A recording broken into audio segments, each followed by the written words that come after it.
Eamon Khan here for Seconds Out with boxer promoter Ben Shalom in Croydon, heading towards a stadium fight this weekend. Chris Billam-Smith versus Richard Riakporhe in a rematch. Ben, good to see you. Looking forward to the weekend? Very much so. Obviously, worked with both guys for a long time. Very fond of both guys. Well, Chris definitely achieved his dreams, and Richard has the chance to achieve his on Saturday. So, it's one of the more enjoyable weeks, given that, you're behind both guys. You hope the best man will win. It's definitely a 50-50 fight. 4 weeks ago, I was absolutely convinced that one of them was going to win, and this week I've completely changed. So I think that's how everyone sees it. Obviously, it's a stadium fight. The entertainment plan for Saturday night is pretty special, and the team and Selhurst Park and Steve Parish and Palace for Life Foundation have done such a good job. I can't tell you, anyone coming on Saturday is going to have a great time from 4:30, and then we get to see at the end of a great card a huge domestic world title fight that we don't see very often. And as I say, both guys are going to leave absolutely everything in there. I was there at the last stadium show in Bournemouth, and it was, from what I could see, an enjoyable, really good event, one that left a mark for sure. How many are you expecting in the stadium? Do you feel it'll be the same sort of thing as that last Bournemouth show with Chris Eubank headlining? How many are expected there in the stadium? We did 15,000 last time, because obviously the Bournemouth stadium's a much smaller stadium, but at Crystal Palace, I'm being told we're already over 15,000, which, look, we know Richard doesn't have the same fan base as Chris Billam-Smith, but it has to start somewhere. And the season ticket holders, there's a lot of them at Selhurst Park. The way they've pushed the event to them has been phenomenal. Chris has got a lot coming up. But I think when it's a summer's night, a domestic world title fight, something, people are up for it, and the Euro's coming as well. And I think it's about the experience. You're going to be sat there, the sun coming down, about to enjoy it. For me, Chamberlain Massey, unbelievable fight. The 4 best cruiserweights in the UK, I think, on one card. Ben Whittaker has a full orchestra planned for his fight, and then the main event. But I have to say, it's probably done better than I thought. I think a lot of people said, "Do you not take a risk for this?" But for me, it was a choice between this and the O2, and in June, I just felt that this was a much better experience, much better opportunity. It's going to look a lot better on TV. And to be honest, it takes two. Like, you see a lot of fighters not get their stadium dreams, and usually it's because of the football club. You have to have the football club willing to make it affordable, and they've made it affordable. They're in with it, with us, and it ends up then similar to the O2, and then it becomes a no-brainer. And so I have to thank Steve, because he's celebrating 100 years of Selhurst Park, as I say. They've just had 4 players into the England squad. It's a massive celebration for them as well. They've known Richard for years. I remember going to the FA Cup semi-final with Richard, convincing them that this could become an opportunity. So, all in all, it's been a great experience. Obviously, with the stadium, there's a lot more that can go wrong. But I think it's one of those memorable nights. We got one last year at the Vitality, and we'll get one on Saturday night at Selhurst Park. Just talking through some of the undercard, and I just wanted to highlight a TalkSport interview it was with Prince Nassim Hamed. And he kind of talked about maybe Ben Whittaker emulating Prince's style, but Ben has always been adamant that it's his own style. He's never cloned his own thing. But there seems to be a lot of criticism from different corners about Ben's style, and maybe not getting rid of Leon Willings with that style that he uses. What do you think of the criticism that maybe Ben has to embrace as he climbs the ladder?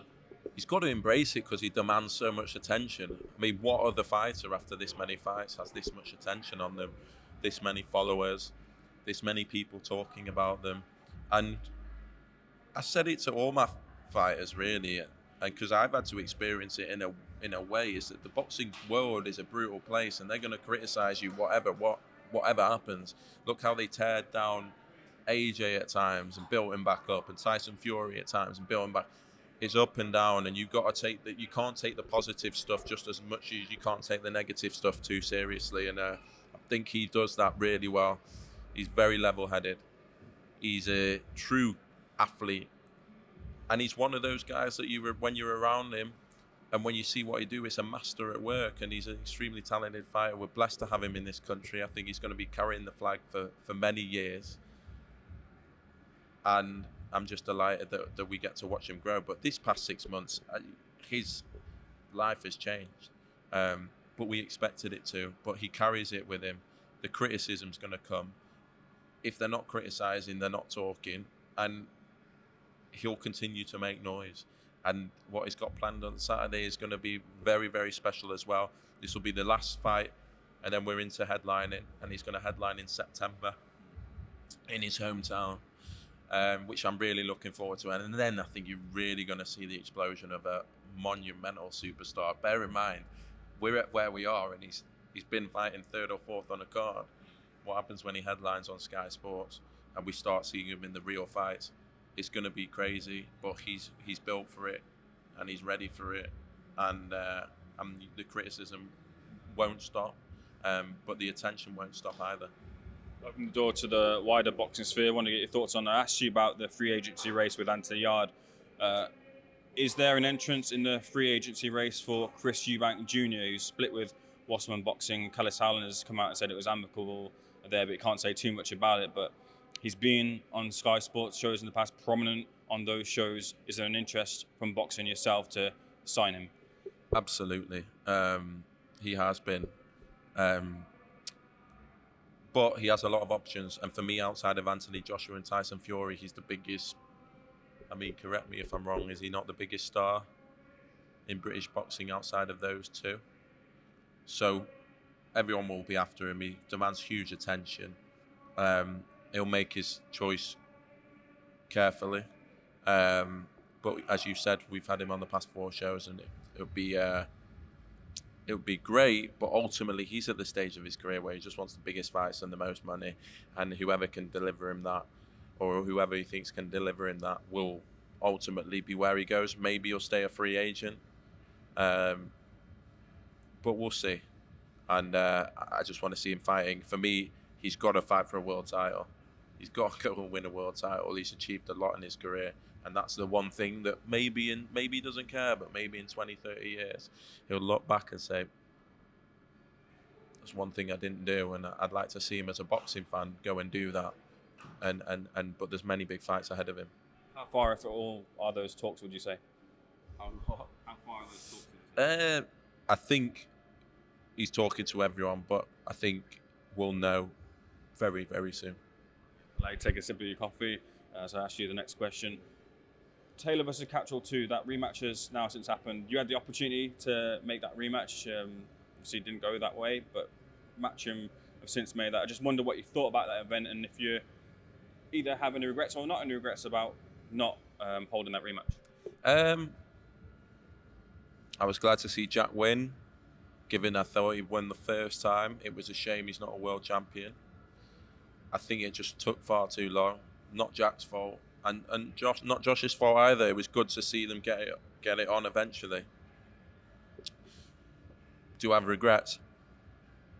Josh got injured, went and took the Lopez fight. Fair enough, and so it just fell away, and we didn't really have the appetite or the opportunities for Jack before the Josh Taylor fight, and Matchroom have given him those opportunities, and he's been fighting fairly regularly.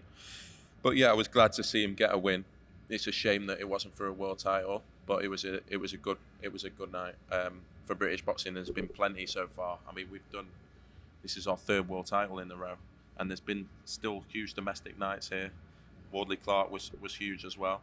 But yeah, it was a good night, and hopefully Saturday will be something similar. I want to close off with the videos that's leaked of Tyson Fury, who's been seen appearing.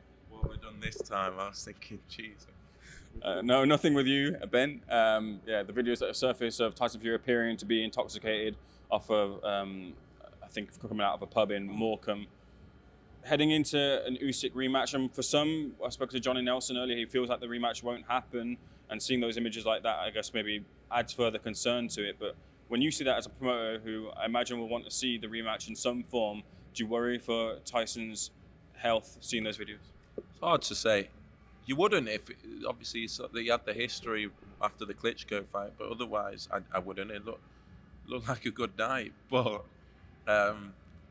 obviously, you think back to what he went through, and he's very open about that, and so that's the only thing. But I think to take a night out where he's added too much to drink, and yes, it looked like too much, I think maybe to take that too out of context, a bit over the top.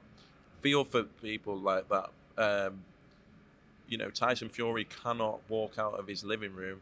He can't go to the restaurant. He can't go to the shops. He can't go anywhere. He's probably one of the most recognizable men in the world. And so every moment of his life outside of his house is going to get captured. And sometimes people have a bit too much to drink and things like that. And that's all I would say. I think you have to understand that guy can't go anywhere without huge attention. Ben, pleasure. Looking forward to this weekend. Thanks for checking us out.